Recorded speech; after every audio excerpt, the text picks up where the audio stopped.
peristiwa sweeping yang dilakukan oleh sekelompok umat beragama tertentu terhadap sebuah keluarga Kristen yang sedang beribadah di rumahnya sendiri. Menurut saya, ini adalah tindakan sesat dan main hakim sepihak. Pertanyaan saya, apakah mereka begitu takutnya terhadap umat yang berbeda keyakinan melakukan doa di rumahnya sendiri? Apakah mereka begitu rapuhnya iman mereka menghadapi umat lain yang melakukan ritual keagamannya?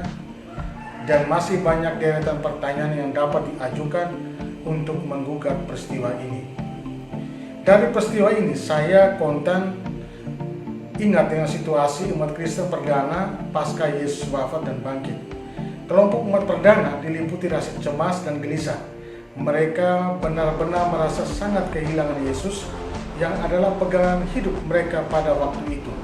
Mereka diliputi ketakutan dan intimidasi para penguasa Romawi dan kelompok anti ajaran Kristus. Dalam konteks saat ini, kita, apapun agamanya, kita menghadapi situasi yang sama. Hidup kita penuh kegelisahan, kecemasan, dan ketakutan. Bila saya analogikan dengan konteks gereja perdana atau dalam perspektif kekristenan, virus corona ini adalah ancaman yang membuat orang hilang arah, harapan, dan rapuh imannya. Lihat saja seluruh aspek kehidupan kita nyaris lumpuh hanya karena virus corona ini. Namun, di tengah kebimbangan ini, kita tidak perlu takut karena pengalaman itu sudah pernah ada dan terjadi pada masa gereja perdana yang menjadi bagian tak terpisahkan dalam perjalanan panjang kekristenan hingga saat ini.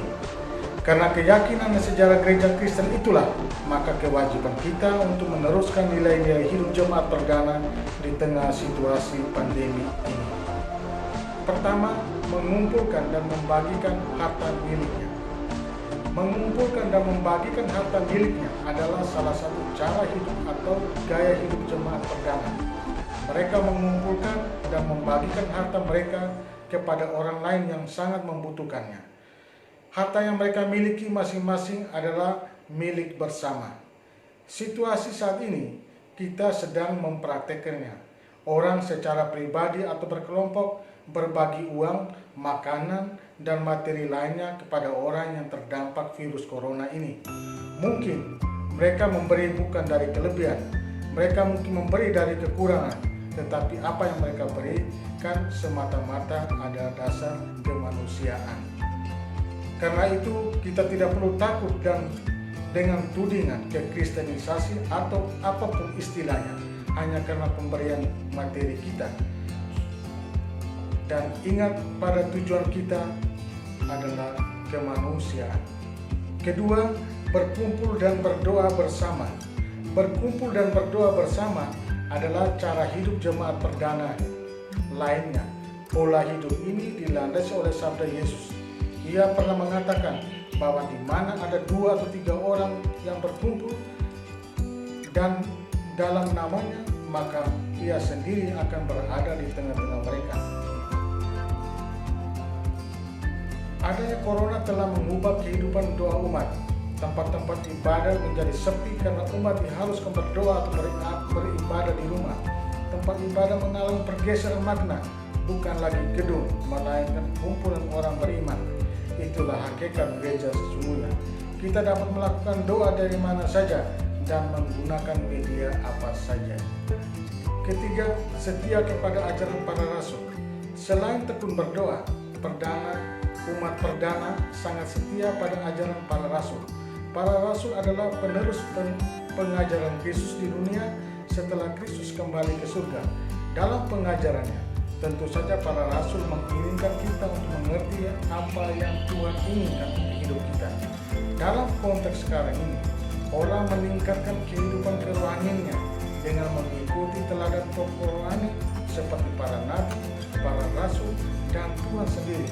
Orang tenggelam dalam keheningan dan refleksi hidup yang hakiki dan pelan-pelan mengesampingkan aktivitas duniawi.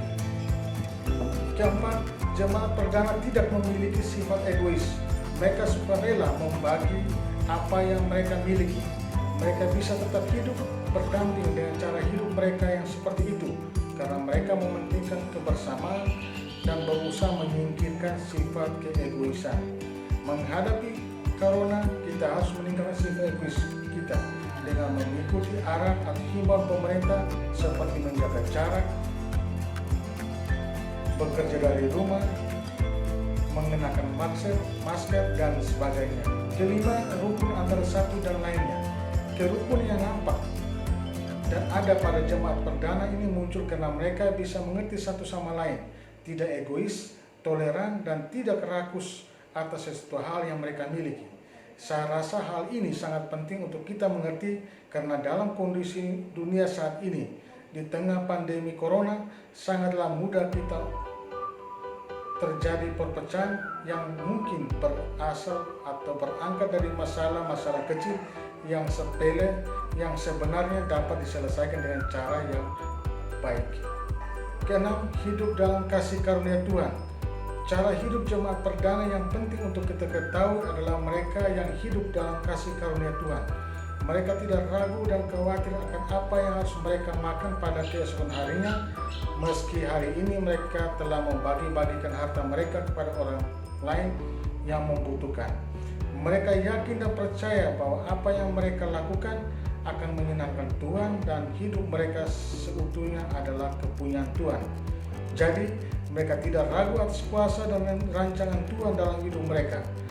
Bukankah meragukan kuasa Tuhan atau bahkan khawatir akan hal terkecil dalam hidup kita sudah masuk di dalam dosa?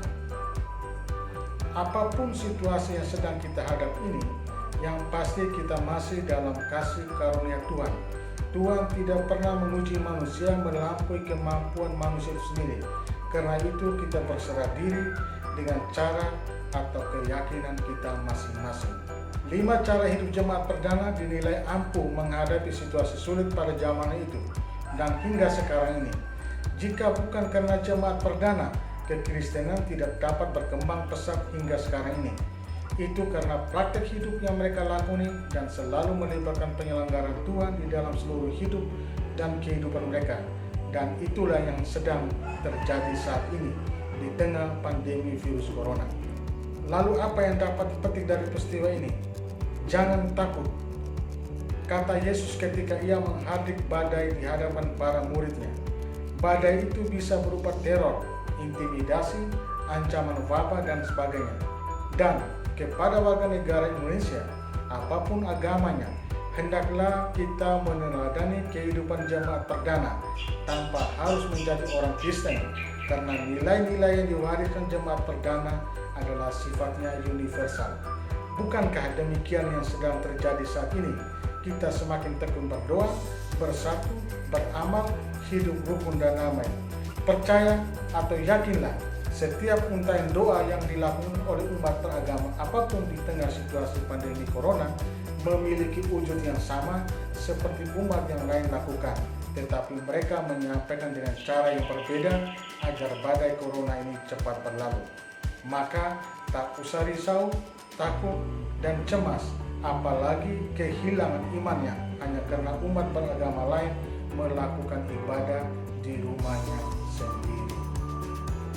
Semoga video ini dapat bermanfaat tidak hanya bagi umat Kristen, tapi juga bagi umat beragama lain, karena dalam pandangan saya, dalam perspektif saya, pengalaman hidup umat perdana atau jemaat perdana adalah pengalaman yang bersifat universal yang dapat diteladani atau dipelajari atau ditiru oleh kelompok umat beragama manapun.